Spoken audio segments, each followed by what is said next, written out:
Welcome to my channel. So one more episode on market update. So markets అయితే last week ఏ విధంగా టెన్షన్స్తో ఉన్నాయో అవే continue అవుతున్నాయండి. Next week కూడా మనకి ఇలాంటి వీకే అంటే జియో పొలిటికల్ టెన్షన్స్ అయితే ఎక్కడా కూడా తగ్గడం లేదు. US, Iran, Israel piece talks కూడా కంప్లీట్గా ఆగిపోయాయి. యూఎస్ అయితే ఇరాన్ ముందు 15 పాయింట్స్ పీస్ డీల్కి సంబంధించిన పాయింట్స్ పెట్టింది. అవైతే కంప్లీట్గా రిజెక్ట్ చేశారు Iran also kept some points to stop this war. So like Hormuz control వాళ్ళ దగ్గరే ఉంటుంది. ఇంకా ట్రాన్సిట్ ఫీజ్ కూడా మేము కలెక్ట్ చేస్తాము. అలానే శాంక్షన్స్ అన్నీ ఎత్తేయాలి మా మీద. ఏదైతే యూఎస్ శాంక్షన్స్ ఉన్నాయో అవన్నీ కూడా తీసేయాలి.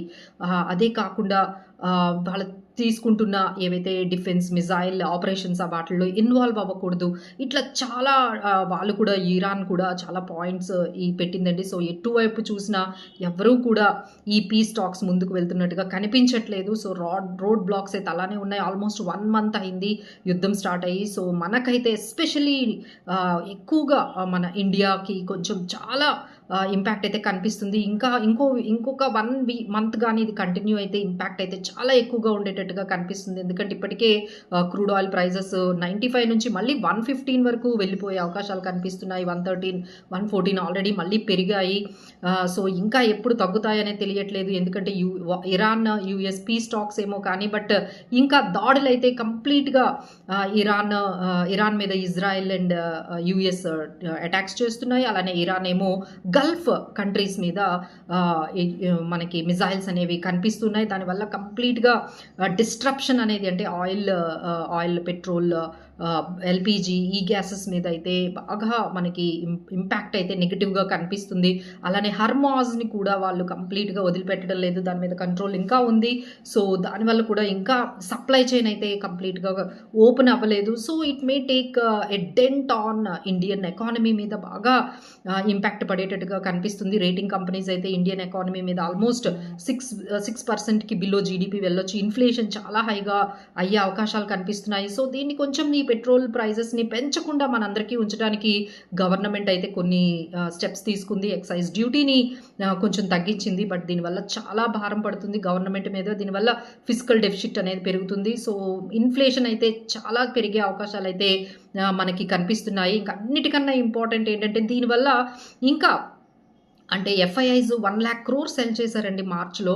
సో ఒకవైపు మనకి ఈ ఆయిల్ ప్రైజెస్ పెరగడము, అలానే ఇప్పుడు ఎక్సైజ్ డ్యూటీని కూడా కట్ చేయడం వల్ల మన రూపీ అనేది ఇంకా డిప్రిషియేట్ అయిపోతూ ఉంది. సో ఇప్పుడే 94 అబోవ్ అయిపోయింది. సో ఇప్పుడు 95 టువర్డ్స్కి మన రూపీ అగెనిస్ట్ డాలర్ డిప్రిషియేట్ అయిపోతూ ఉంది. This is also not good news for the markets or for the economy. So కొంచెం అయితే కాషియస్గా ఉండాలండి. ఎవరు కూడా ఓవర్ లేకపోతే అగ్రెసివ్ బెట్టింగ్ కానీ aggressive hunting for the lowest prices చేసుకోవడము, యావరేజ్ చేసుకోవడము కొంచెం అయితే తగ్గించుకోవాలండి. స్ట్రాగరింగ్గా కొంచెం నెమ్మదిగా అక్యుములేట్ చేసుకోవడమే మంచిది. So what are the stocks might get benefit అంటే మనకి షుగర్ స్టాక్స్ అంటే, ఎందుకంటే ఇప్పుడు పెట్రోల్లో కొంచెం 20% ఇథనాయిల్ కూడా యాడ్ చేస్తాం అంటున్నారు. సో ఇలా కొంచెం షుగర్ స్టాక్స్ కొంచెం పాజిటివ్గా కనిపించవచ్చు. అలానే మనకి ఇంకొన్ని స్టాక్స్ ఎనర్జీ స్టాక్స్ కానీ లేకపోతే ఎగ్జాంపుల్ కోల్ ఇండియా, ఓఎన్జీసీ ఇలాంటి కొన్ని ఎనర్జీ స్టాక్స్, అలానే సోలార్ ఇండస్ట్రీస్, ఈవీ, ఎందుకంటే ఇప్పుడంతా కూడా సబ్స్టిట్యూట్స్ అంటే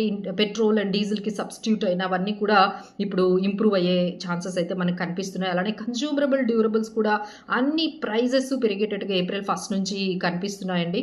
సో ఐదర్ జెమాటో వీళ్ళందరూ కూడా ప్లాట్ఫామ్ ఫీజెస్ కూడా పెంచేస్తున్నారు April 1st నుంచి. అలానే మనకి టీవీ, ఫ్రిడ్జ్, రెఫ్రిజిరేటర్స్ అన్నీ కూడా ప్రైజెస్ పెరిగే అవకాశాలు కనిపిస్తున్నాయి. సో ఇలా ఈ విధంగా కొంచెం ఎక్కువ భారం మన మీద పడేటట్టుగా ఉంది. సో ఎందుకంటే అన్ని కంపెనీస్ కూడా వాటి రా మెటీరియల్ బాగా పెరిగింది కాబట్టి ఆ భారం అంతా కూడా మన మీద వేస్తున్నారు. వాళ్ళు ప్రైజెస్ అయితే బాగా పెంచుతూ ఉన్నారు. సో దీనివల్ల కొంచెం ఈ కొన్ని స్టాక్స్ కొంచెం ఇవి లైమ్లైట్లోకి వస్తే బట్ బ్యాంకింగ్ కానీ రియల్ ఎస్టేట్ కానీ డిఫెన్స్ కానీ అంతా చాలా వరకు మనకి నెగిటివ్గానే కనిపిస్తుందండి. So be very careful while taking the stocks or for any kind of help in this during this period of war and ఈ స్టాక్స్ మన టంబ్లింగ్ కానీ పోర్ట్ఫోలియోస్లో కానీ మీకు ఏదైనా హెల్ప్ కావాలి మనీ మేనేజ్మెంట్ అయితే ప్లీజ్ డూ కన్సల్టర్స్. ఇలాంటి టైంలో ఎలాంటి ఫైనాన్షియల్ డెసిషన్స్ తీసుకోబోతున్నా మీరు ఒక్కసారి మమ్మల్ని కన్సల్ట్ చేయండి. So let's have discuss everything together. So me personal changes కానీ లేకపోతే ఎకనామికల్ చేంజెస్ వల్ల ఎలాంటి డెసిషన్స్ తీసుకుంటే బాగుంటుందనేది ఒక్కసారి మీరు కన్సల్టేషన్ తీసుకోండి మాతో. ఒక్కసారి మీరు డిస్కస్ చేశారు అంటే either it is portfolio construction కానీ, పోర్ట్ఫోలియో రీబ్యాలెన్సింగ్ కానీ, రివ్యూ కానీ, మానిటరింగ్ కానీ, ఎలాంటి డెసిషన్స్ పర్సనల్ ఫైనాన్షియల్ డెసిషన్స్ అయినా సరే ఒకసారి మీరు తెలుసుకుని అప్పుడు మనం డెసిషన్స్ తీసుకుంటే బాగుంటుంది. So feel free to talk to us, feel free to book the consultations with us on personal finances. Thank you so much for watching.